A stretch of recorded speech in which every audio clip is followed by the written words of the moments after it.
Sifat wajib 20 bagi Allah. Wujud, qidam, baqa. Pertanyaannya, mengapa para ulama membangun konsep sifat wajib 20? Pertama, untuk mengantarkan kita makrifat kepada Allah. Makrifat itu artinya apa? Makrifat itu artinya kenal. Kita kan wajib mengenal Allah. Karena kalau tidak makrifat, ibadah tidak sah. Dan kalau makrifatnya keliru, seperti akidah-akidah orang di luar Ahlus Sunnah, ibadahnya tidak diterima walaupun sah. Karena keliru. Nah, itu yang pertama. Yang kedua, sifat 20 ini juga merespon penyimpangan-penyimpangan aliran-aliran di luar Ahlus Sunnah. Ada hubungannya. Yang ketiga, sifat 20 ini menjawab soal-soal yang mendasar tentang Allah. Kita kalau berkenalan dengan orang, pasti pertanyaannya, siapa namamu? Dari mana asalmu? Tinggal di mana sekarang? Umur berapa? Kan begitu. Sifat wajib 20 begitu juga. Sehari semalam kita beribadah kepada Allah. Pertanyaan pertama, apakah Allah ada? Jawabannya wujud. Allah wajib ada. Pertanyaan kedua, kalau Allah wajib ada, sejak bila? Sejak kapan? Jawabannya tidak. Wujudnya Allah tanpa permulaan. Kalau Allah wujud dan qidam, Allah wajib ada tanpa permulaan. Lalu sampai bila? Sampai kapan? Jawabannya baqa. Allah maha kekal, maha abadi. Lalu Allah yang wujud qidam baqa seperti apa? Seperti apa? Jawabannya mukhalafatu ila hawadisi. Allah tak serupa dengan apapun perkara yang baru. Dan ini pertanyaan keempat. Kalau Wahabi ditanya, beda jawabannya. Wahabi ditanya, Tuhan seperti apa? Kata dia, Tuhan itu ya mukhalafatul hawadisi, tapi tak begitu mukhalafatu. Mengapa? Ada mirip-miripnya. Mirip apa? Kata Wahabi, Tuhan itu mirip manusia. Seorang laki-laki yang masih muda, belum berjenggot, tingginya kira-kira 30 meter, lebarnya 3,5 meter. Ini kata mereka. Dan ini mirip ajaran Yahudi. Kata Yahudi, Tuhan itu mirip seorang laki-laki yang sudah tua, rambut dan jenggotnya dah putih semua. Tingginya 30 meter, lebarnya 3,5 meter. Walhasil Tuhannya Yahudi, abangnya Tuhannya Wahabi.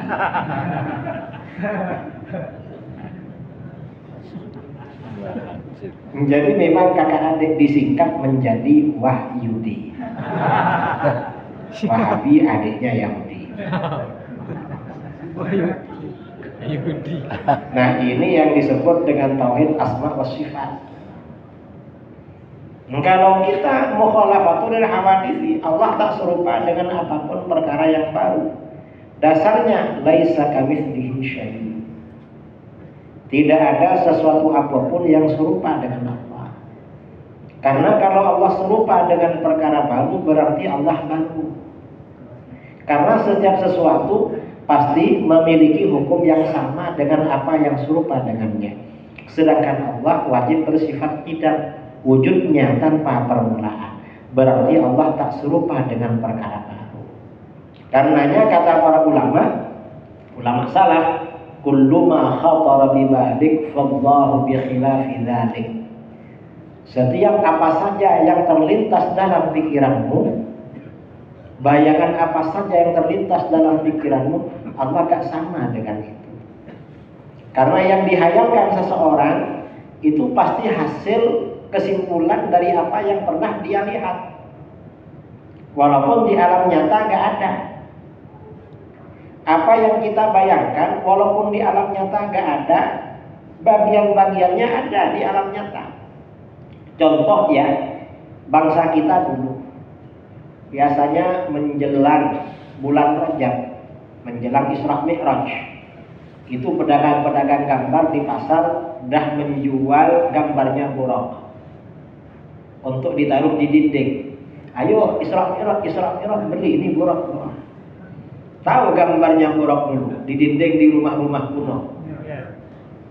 Kuda putih, pakai sayap, lalu kepalanya perempuan, wanita cantik, di kepalanya mahkota. Coba bayangkan, ada enggak kuda kayak itu? Kan enggak ada kan? Kan enggak ada kuda kayak itu.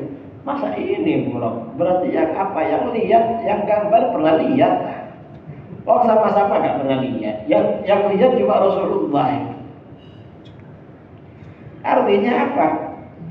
Sesuatu yang kita bayangkan, walaupun di alam nyata nggak ada, tapi bagian-bagiannya ada.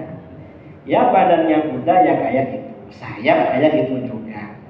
Lalu kepala wanita kayak gitu juga. Tinggal kita suka-suka. Apa wanita Melayu? Apa wanita Jawa? Apa Cino atau mana? Kan sama aja sebenarnya. Ini namanya mukhalafatu lil hawadits. Dan masyarakat itu ditanamkan akidah seperti ini, nggak terpengaruh Wahabi. Karena nggak boleh membayangkan. Ini pertanyaan keempat. Pertanyaan kelima, Allah yang wujud tidak baqa mukhalafatul hawadits, alamatnya di mana? Jawabannya qiyamuhu bi nafsihi. Allah berdiri pada zatnya sendiri. Artinya apa? Allah gak perlu, gak butuh pada tempat dan gak butuh pada yang menciptakan atau yang mengatur, membatasi. Mengapa? Butuh itu bukan sifatnya Khalik, tetapi sifatnya makhluk. Ini jawaban Ahlus Sunnah. Kalau Wahabi beda. Di mana alamat Allah? Loh, kamu belum tahu.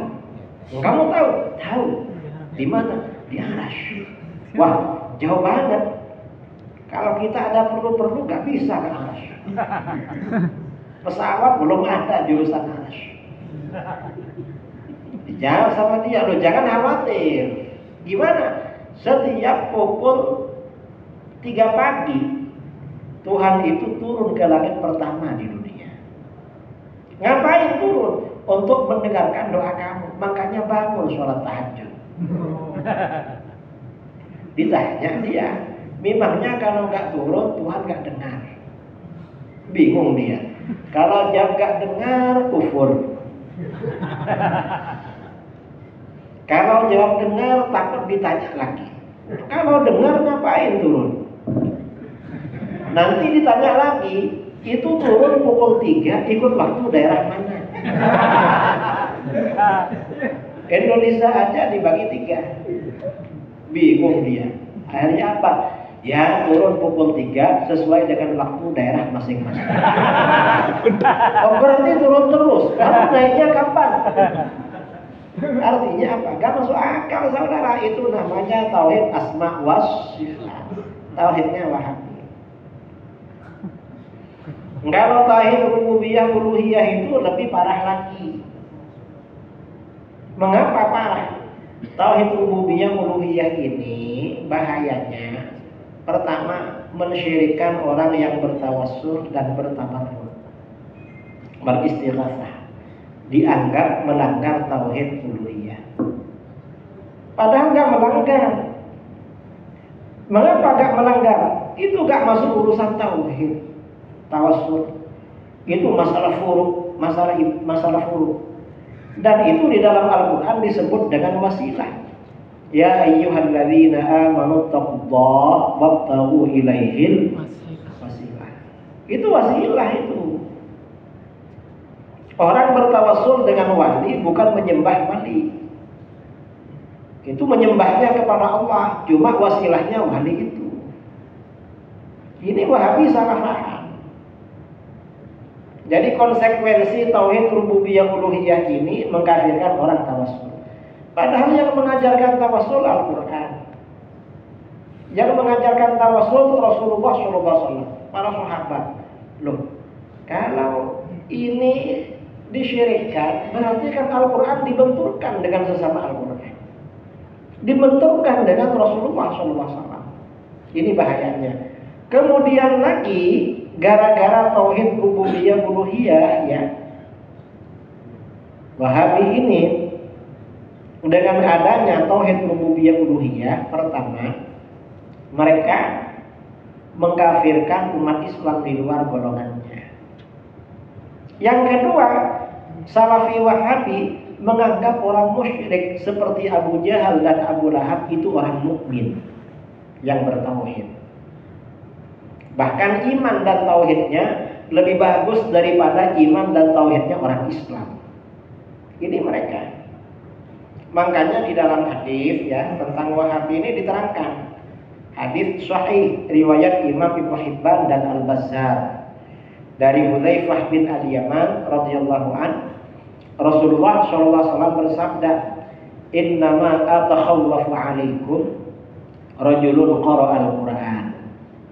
Sesungguhnya sesuatu yang aku khawatirkan pada kamu, seorang laki-laki yang baca Quran. Baca Quran ini bagus, dianjurkan, tapi ini kok dikhawatirkan. Mengapa? Berarti orang ini ada masalah. Mengapa? Cuma belajar baca, lalu gak belajar tafsirnya. Karena gak belajar tafsirnya, ditafsirkan sendiri. Hatta idza ru'iyat bahjatuhu alaihi, hingga ketika orang ini kelihatan indah karena Al-Quran. Kok indah karena Al-Quran? Dia hafal Quran. Kalau jadi imam suaranya merdu, bagus. Wasara rida'an lil Islam, lalu dia menjadi penolong Islam. Kok penolong Islam? Ngajak orang bertaubat, menjadi imam di masjid, buka rumah tahfidz Al-Quran. Kan penolong Islam namanya. Setelah begitu, ghayyarahu ila masyaallah. Orang ini merubah Al-Quran. Al-Quran dirubah. Dirubah bagaimana? Yang gak syirik dia syirikkan, yang gak bid'ah dia bid'ahkan, yang gak haram dia haramkan. Fansalakha minhu wa nabadahu wara'a dhahri. Lalu dia melepaskan dirinya dari Al-Quran.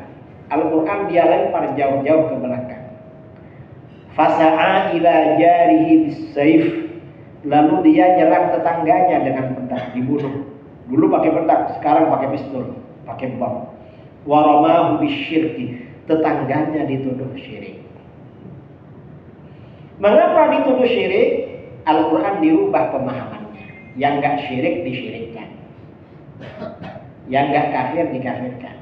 Itu akibatnya. Dan kalau kita teliti kitab-kitabnya Wahabi, mulai dari pendirinya Muhammad bin Abdul Wahab sampai pengikut-pengikutnya, itu merubah Al-Quran. Loh, kok bisa orang ikut Al-Quran itu sesat? Makanya bahaya, saudara, kembali pada Quran dan hadis itu bahaya. Karena kembali kepada Al-Quran dan hadis harus sesuai dengan pemahaman para ulama. Kalau cuma kembali pada Quran dan hadis difahami sendiri bisa sesat. Makanya di dalam Al-Quran sudah dikatakan yudillu bihi katsiran wa yahdi bihi katsiran. Allah sesatkan banyak orang sebab Al-Quran. Mengapa? Dipahami sendiri sama dia. Al-Quran ini kalau dipahami sendiri sesat loh. Makanya kalau orang awam gak dianjurkan baca terjemahan Al-Quran. Khawatir ditafsirkan sendiri. Saya kemarin di Montreal di Kanada, bulan Ramadan. Habis sholat subuh oleh jamaah Indonesia, kawan Kiai, ya apa kalau kita duduk-duduk dulu? Kenapa? Di masjid ini kawan-kawan baca Quran lalu baca terjemahannya. Akhirnya dibaca, satunya baca ayatnya. Ya ayyuhalladzina amanu kutiba alaikumus syiyam kama kutiba alal ladzina min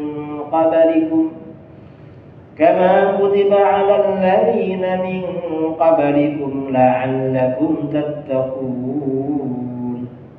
Dibaca oleh kawannya. Hai orang-orang yang beriman, telah diwajibkan pada kamu berpuasa sebagaimana diwajibkan pada orang-orang sebelum kamu. Barangkali kamu menjadi orang yang bertakwa. Akhirnya dia, loh kok barangkali ya katanya. Berarti orang berpuasa ini gak tentu jadi orang bertakwa karena masih barangkali. Saya bilang, bukan begitu. Saya hadir waktu itu karena ngaji malamnya. Bukan begitu. Di dalam Al-Quran barangkali itu berarti pasti. Mengapa? Karena Allah Maha Pemurah, Maha Agung, Maha Besar. Orang itu kalau orang besar, misalnya orang kaya, pejabat, bilang barangkali itu sungguhan berarti. Misalnya Pak Kasih, ayo undangan ke ruang kaca, barangkali ada makanan. Kira-kira ada apa enggak? Pasti ada itu. Mengapa? Ya anggarannya memang ada. Jangan disamakan barangkalinya orang nggak punya. Kalau barangkalinya orang nggak punya, waduh, ono iki sudah barangkali beda memang. Makanya kata para ulama, akad itu kalau bagi Allah ya barangkali itu litahqiq untuk sungguhan memang. Ini kalau orang nggak belajar Al-Quran. Kan banyak memang di Al-Quran itu. Ini. Jadi orang itu ya, kalau orang itu gak ngaji sungguh-sungguh lalu menafsirkan Al-Quran, sesat karena Al-Quran. Dan Al-Quran sudah mengingatkan memang yudhillu bihi katsira wa yahdi bihi katsira. Makanya penafsiran Al-Quran harus punya guru. Wahabi begitu, gak punya guru. Orang tawassul, tabarruk, istighatsah dikafirkan pakai Al-Quran dasarnya. Dasarnya apa? Kata mereka, orang-orang musyrik ketika ditanya, kenapa kamu nyembah berhala? Mereka bilang orang musyrik, ma na'buduhum illa liyuqarribuna ila Allahi zulfa. Kami tidak menyembah berhala-berhala itu kecuali agar berhala-berhala itu mendekatkan kami kepada Allah sedekat-dekatnya. Loh, orang bertawassul, bertabarruk kan ingin dekat pada Allah. Kan apa bedanya dengan orang musyrik? Sama-sama ingin dekat. Nah ini namanya kan pakai Al-Quran untuk mensyirikkan tawassul tabarruk. Ya beda lah dengan orang musyrik. Mengapa? Ketika membicarakan orang musyrik, Al-Quran menggunakan redaksi ma na'buduhum. Kami tidak beribadah kepada berhala. Artinya orang musyrik itu menyembah berhala memang. Berhala disembah oleh orang musyrik. Ibadah. Nah, sedangkan orang tawassul, tabarruk, istighatsah, ibadahnya kepada Allah, bukan kepada para wali. Sudah jelas. Ini memang pakai Al-Quran, cuma ya karena nggak paham, akhirnya diselewengkan. Di Indonesia ada namanya kelompok Islam sejati atau kejawen atau kebatinan. Kalau masuk waktunya sholat cuma eling. Tahu ini? Misalnya masjid azan, Allahu Akbar, Allahu Akbar, Allah. Sholat dah katanya. Dan itu pakai Al-Quran. Gimana? Aqimis sholata lidzikri. Dirikanlah sholat untuk mengingat kepada. Lah, kan sudah ingat kan? Ini namanya yudhillu bihi katsira wa yahdi bihi katsira. Al-Quran saudara yang menyebabkan sesat. Mengapa? Gak berguru dia. Gak berguru. Setiap aliran sesat itu cari dalil di Al-Quran. Orang gak sholat itu bisa ambil dari Al-Quran. Dalilnya mana? Fawailul lil musallin. Jangan sholat, kenapa? Masuk neraka mungkin nanti. Coba gak lengkap bacanya. Gak lengkap. Ini Al-Quran, makanya kembali pada Quran dan hadis itu bahaya itu. Gak ada kembali pada Quran dan hadis, karena dasar yang disepakati oleh ulama salaf dan Al-Quran, hadis, ijma'. Ya. Kalau hanya bilang kembali pada Quran dan hadis, ngajak orang jadi Wahabi, ngajak orang jadi aliran-aliran gak jelas itu. Itu namanya tauhid rububiyah uluhiyah. Jadi bahaya.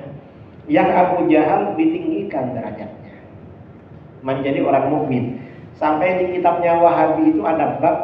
Wahabi itu punya kitab namanya Kaifa Nafhamut Tauhid. Halaman 16 ada bab Tauhidu Abi Jahlin wa Abi Lahabin. I'tiqad orang Wahabi bahwa Abu Jahal dan Abu Lahab seorang yang bertauhid. Lalu apa di bawahnya? Kata dia, Inna Aba Jahlin wa Aba Lahabin wa man ala dinihim minal musyrikin kanu yu'minuna billah wa yuwahhidunahu fi rububiyyah khaliqan wa raziqan muhyiyan wa mumitan darran wa nafi'an la yusyrikuna bihi fi dzalika syai'a. Sesungguhnya Abu Jahal, Abu Lahab dan orang-orang musyrik yang seagama dengan mereka senantiasa beriman kepada Allah. Di dalam Al-Quran sudah jelas, innal ladzina kafaru. Sudah dibilang kafir masih dibilang beriman sama Wahabi. Itu tauhid rububiyah uluhiyah. Bahaya saudara. Tauhidnya rububiyah uluhiyah. Saya kira itu ya. Kalau ingin lebih jelas tauhid rububiyah uluhiyah, coba lihat di channel YouTube saya, Muhammad Idrus Ramli. Banyak di situ. Itu dasarnya Al-Quran, cuma melanggar Al-Quran juga. Wallahu a'lam. Ada lagi?